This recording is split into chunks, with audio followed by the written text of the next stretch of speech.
मृत्यु एक ऐसा शब्द जिसे सुनते ही इंसान कांप उठता है, लेकिन हमारे प्राचीन शास्त्रों के 18वें प्रकरण में एक ऐसा सत्य छिपा है जो आपके देखने का नजरिया बदल देगा।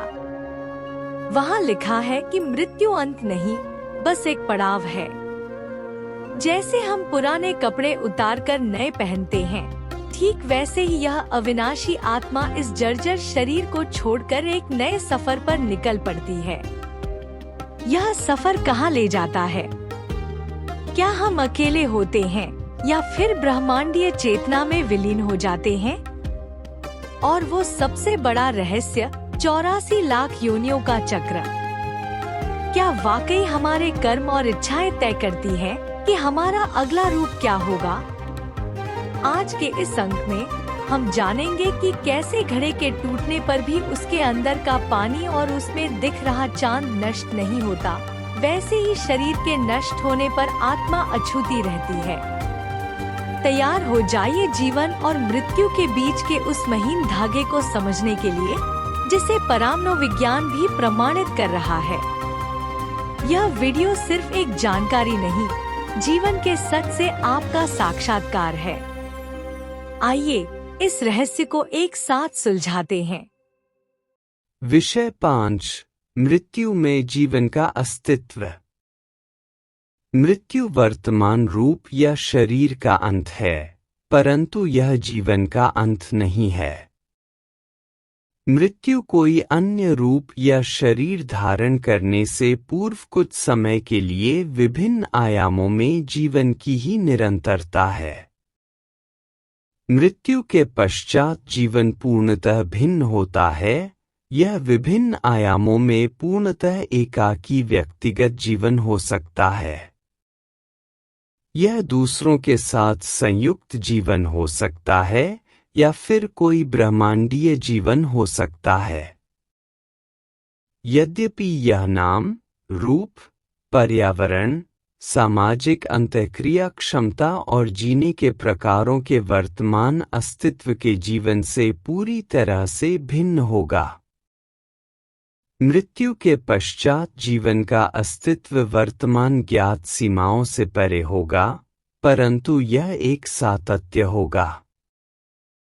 मृत्यु अंतिम नहीं है, यह जीवात्मा के लिए वर्तमान जीवन के वस्त्र बदलने और पर्यावरण के परिवर्तन के समान है। ऐसा इसलिए है क्योंकि जीव की आत्मा अमर है।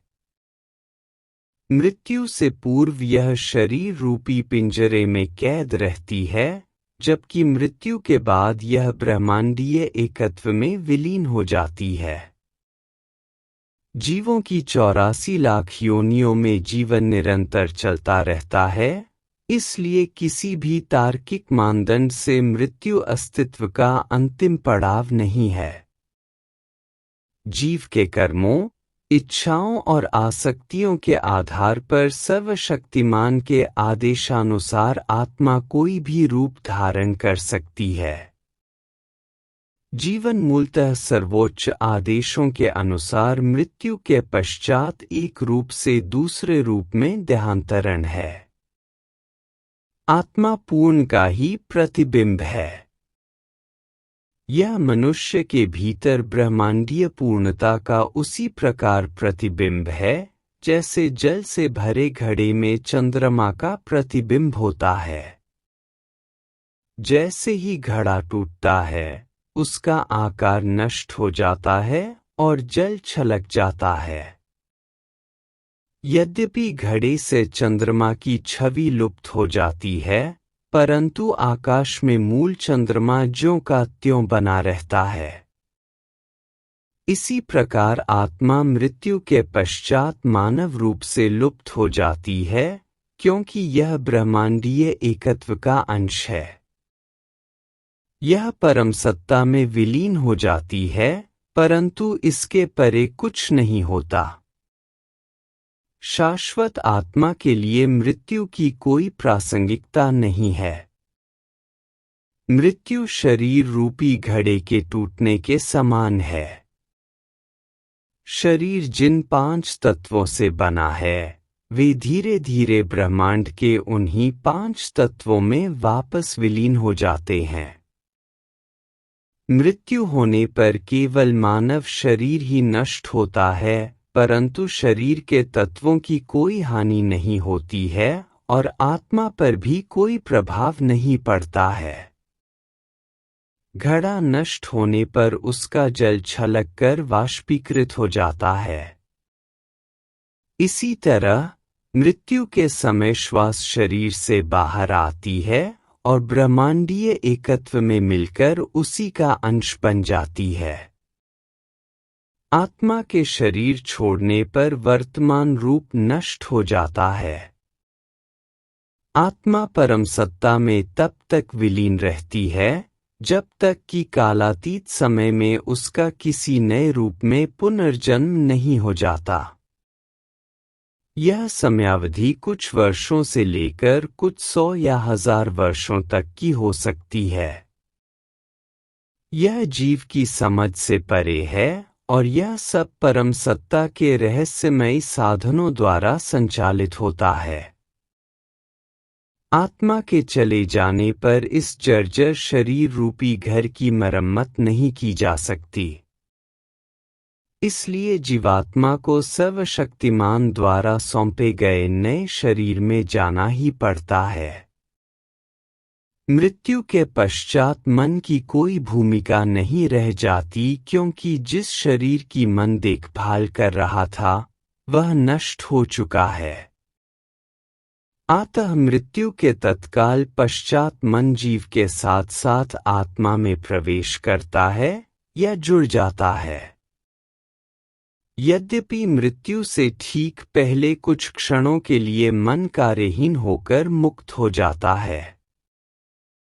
जीव के आत्मा में विलीन होने से पूर्व वह अचेतन यानी निश्चेत अवस्था में चला जाता है। इस प्रकार जीवात्मा और मन शरीर को छोड़ देते हैं। जब तक मानव शरीर का अस्तित्व है, मन आत्मा के मैंपन का एक कार्य है। साथ ही मृत्यु से पूर्व मानव जीवन धारा चक्र में स्थित आत्मा के सर्वोच्च प्रकाश के अंतर्गत मन द्वारा ही संचालित और विनियमित होता है। यही कारण है कि मृत्यु के पश्चात कुछ व्यक्तियों को अपने पूर्व जन्म याद रहते हैं। यह न तो किसी प्रकार का मतिभ्रम है और न ही कोई कल्पना। यह परामनोविज्ञान का विज्ञान है जिसने पुनर्जन्म की घटना को प्रमाणित किया है। ऐसे कई जीवित उदाहरण हैं जो अपने पूर्व जन्मों या जीवनों को जानते हैं। यही कारण है कि अधिकांश लोगों में प्रारंभिक आयु से ही पूर्व प्रवृत्तियां परिलक्षित होने लगती हैं। संक्षेप में, मृत्यु के तत्काल बाद जो मन आत्मा में विलीन हो गया था, वही पूर्व जीवन की घटनाओं को याद रखता है। इसी कारण व्यक्ति अपने पिछले जन्म की प्रवृत्तियों को आसानी से प्रकट कर पाता है। मृत्यु में जीवन के अस्तित्व के मुख्य बिंदुओं को इस प्रकार संक्षेपित किया जा सकता है। मृत्यु जीवन का एक रहस्य है, जीवन मृत्यु से अभिन्न है। मृत्यु जीवन की ही एक निरंतरता है। जीवन ही मृत्यु है और मृत्यु ही जीवन है। मृत्यु एक रूप से दूसरे रूप में ध्यान का स्थानांतरण है। मृत्यु जीवन का दूसरे रूप में देहांतरण है।